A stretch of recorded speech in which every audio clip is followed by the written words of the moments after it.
ভাতটা নিয়ে নিচ্ছি, গরম গরম ভাতটাই নেব।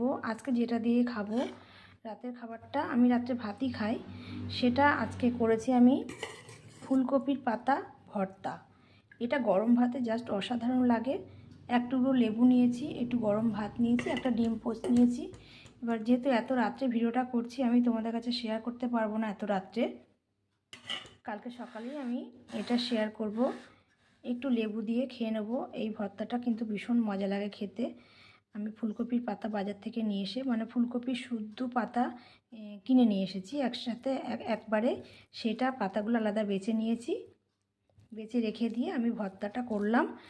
ভীষণ সুন্দর খেতে হয়েছে। আমি আগে একটু টেস্ট করে নিয়েছি কেমন হয়েছে। এবার আমি ভাতটা খাবো, পুরো ভাতটা এই ভর্তাটা দিয়ে খাবো, একটু লেবু রস দিয়ে। ভীষণ সুন্দর খেতে লাগবে। ঠিক আছে, সবাইকে অনেক ধন্যবাদ। পুরো ভিডিওটা তোমরা সবাই দেখো, আমি সকালবেলা শেয়ার করে দেবো। সবাই খুব ভালো থেকো, সুস্থ থেকো, সাবধানে থেকো। আবার তোমাদের সাথে দেখা হবে নতুন কোনো ব্লগে।